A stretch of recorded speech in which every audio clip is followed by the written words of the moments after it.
I'm delighted to address this virtual edition of the Global Solutions Summit. As the summit convenes in 2020, we should be fully concentrating on the decade of action to achieve the Sustainable Development Goals.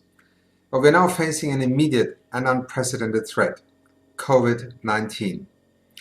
This pandemic is a health crisis, but it is not just a health crisis.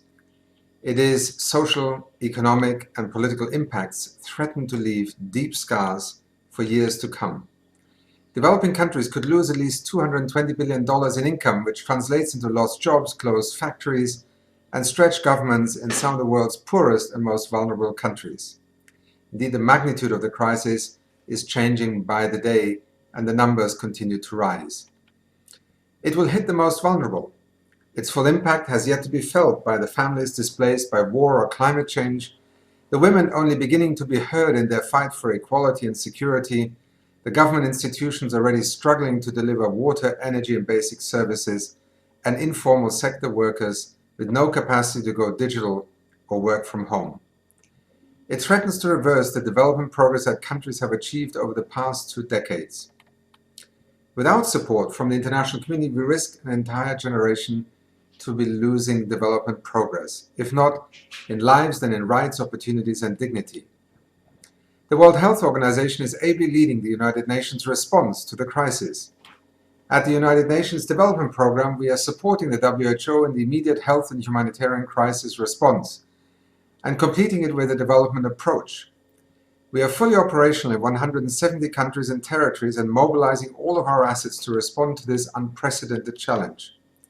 In particular, UNDP is helping countries to prepare for, respond to, and recover from the COVID-19 pandemic.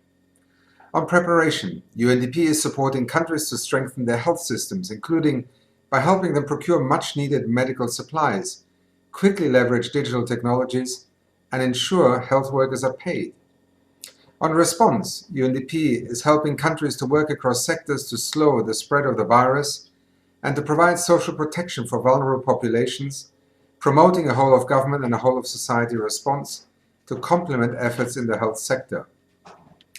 On recovery, UNDP is supporting countries to assess the social and economic impacts of COVID-19, minimize long-term impacts, and recover better, with a focus on vulnerable and marginalized groups, including those living in conflict zones. Indeed, one of the defining features of the crisis has been the use of digital technologies. It could be termed an unintended digital acceleration.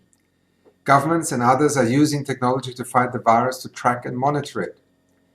At UNDP, we have made an almost seamless move to the use of digital technologies, and we are helping governments to use technology so that they can keep their doors open at this vital time and provide vital services, particularly health services, to citizens. And see how industries are retooling and rethinking their production lines and using technology to produce vital new products needed by health services, almost overnight. As we move out of this crisis, and we clearly can see how technology has the potential to rapidly accelerate progress on the SDGs. But for the moment, we must concentrate on the challenge at hand. UNDP has made a call to action to the international community to think beyond the immediate impact of COVID-19. We are emphasizing the need for 3 priority actions: resources to help stop the spread of the virus, support to respond during the outbreak itself, and resources to prevent the economic collapse, particularly in developing countries. In this respect, the support and leadership of the G20 is critical. As the UN Secretary General has said, it is vital not only for the G20 to coordinate amongst itself, but also as 80% of the world's economy to take significant steps to leverage support for developing countries at this critical time. I welcome the G20 leaders' commitment to do, in their words, whatever it takes to overcome the pandemic, to protect lives and livelihoods, as well as restore confidence and shore up stability currently threatened in trade and other sectors, and to commit to take all necessary health measures and seek to ensure adequate financing to contain the pandemic and protect people, especially the most vulnerable. The G20 rightly says that global action, solidarity, and international cooperation are more than ever necessary to address this pandemic. Indeed, this cooperation is vital as we have a small window of opportunity to ensure preparedness for developing countries, That means helping countries to prepare their health systems, including to obtain supplies and protective equipment. The key message is that investment now is vital. This is the only way to ensure that countries can continue to make progress in achieving the Sustainable Development Goals.